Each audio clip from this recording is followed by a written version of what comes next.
Voilà, la boîte air elle est faite. Donc j'ai fait le coude, etc. Tout ça c'est de l'impression 3D. Donc les deux bouchons. Il me reste le bouchon là à faire. Vous voyez à l'intérieur on voit. Donc on les voit comment c'est fait. Donc vous voyez les petits ergots. Au niveau du bouchon là, donc il me reste celui-là à mettre, mais je l'ai imprimé, c'est pas les bonnes cotes. J'ai dû me tromper de fichier. Du coup il faut que je le réimprime. Et après elle ira en UV place au milieu du châssis, donc là. Hop.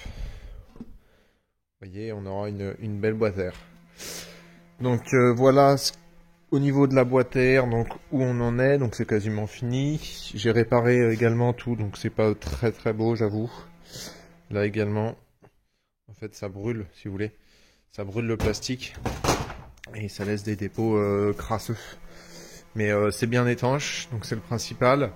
Là, donc j'ai mon collègue qui est en train de poncer la tête de fourche pour pouvoir la résiner et la renforcer. On a fait pareil sur la monocoque. Vous voyez qu'elle est défoncée, donc on a bien fait.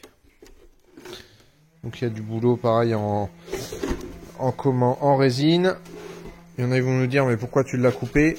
Bah tout simplement parce que moi je les agrandis en fait. Parce que je trouve que c'est trop serré d'origine.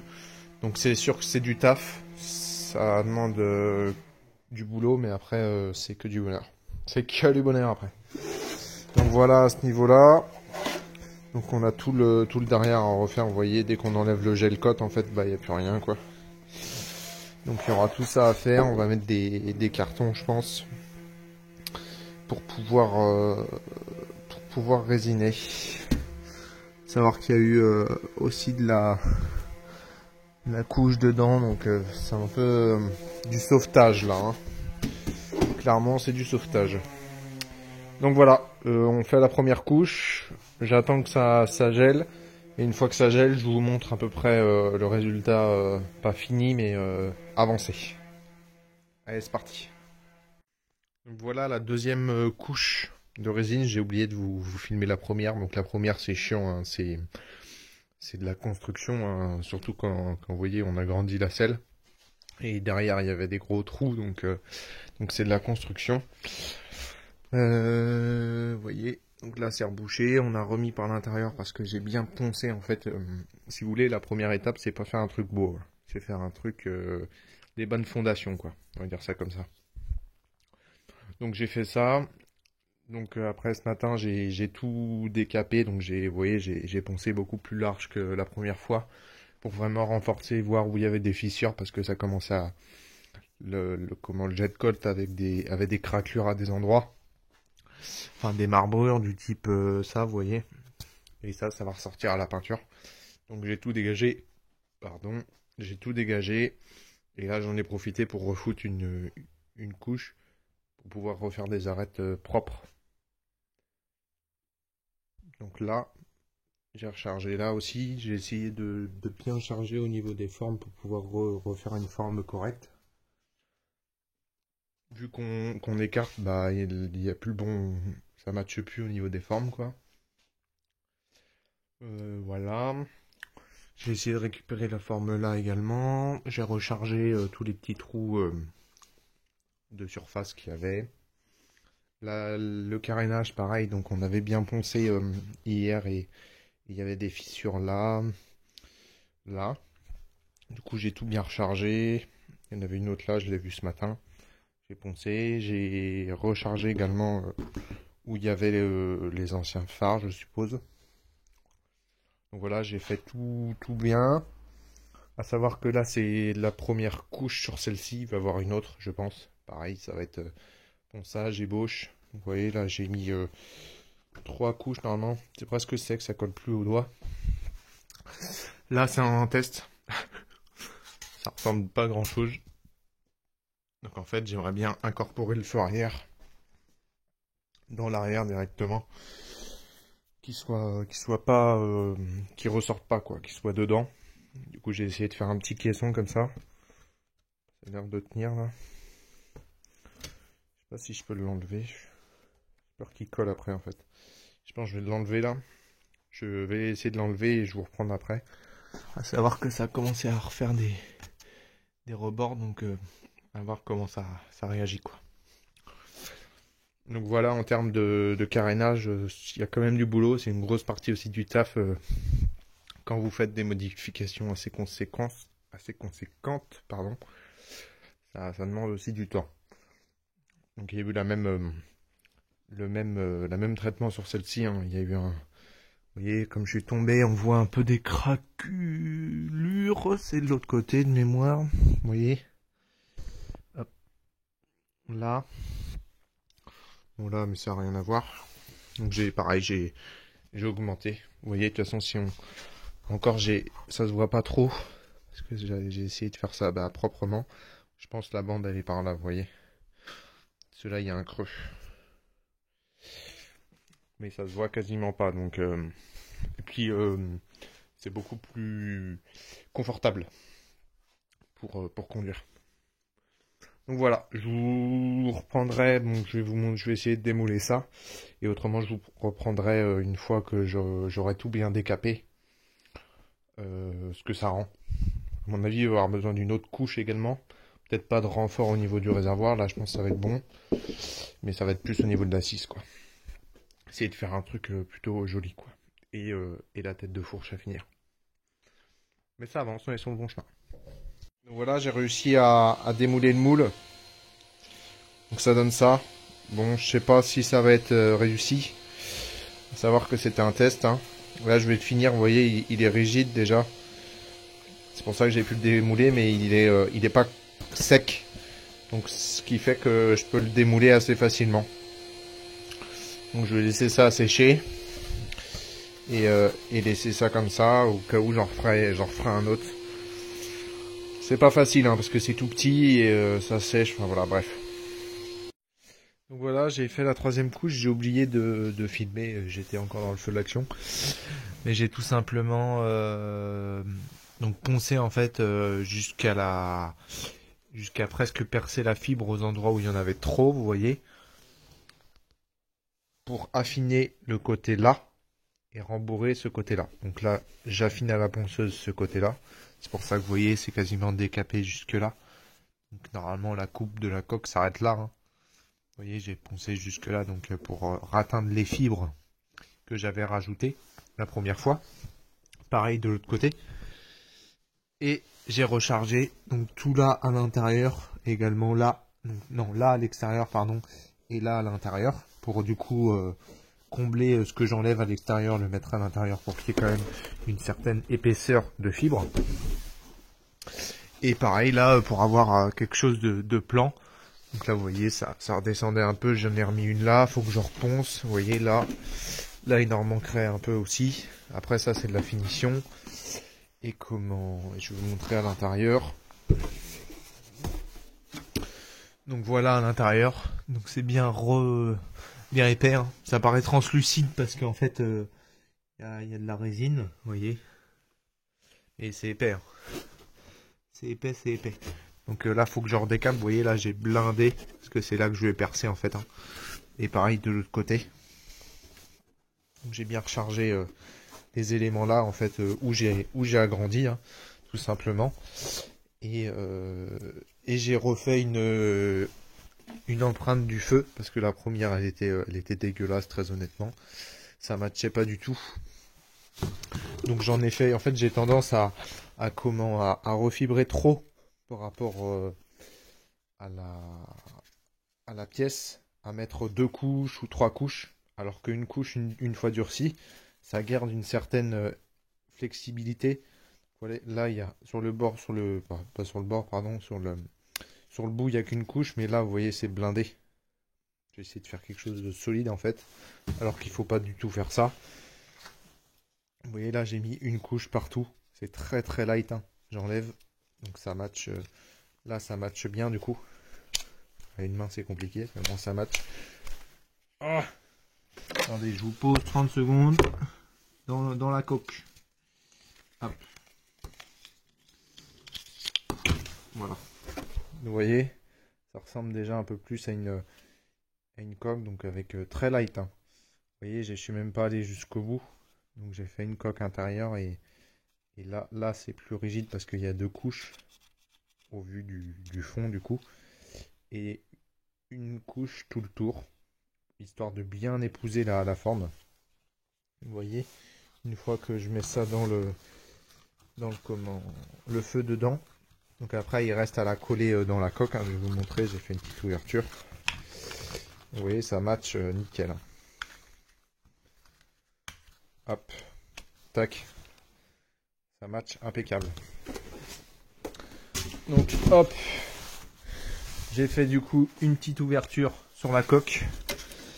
Et après il restera plus qu'à souder donc le feu. J'ai essayé de le mettre à une main, c'est pas facile. Alors, allez. Hop. Bon là il est pas bien mis mais... Allez. Voilà en gros. Si j'y arrive. Hop. Tac. En gros ce que ça donnera, il faudra que je refasse du coup une couche. Une couche à l'intérieur pour renforcer la liaison et faire quelque chose de propre quoi. Vous voyez là il y a un petit trou donc à boucher. Et... Merde. À une main c'est pas facile, je vous le dis, c'est pas facile. Hop.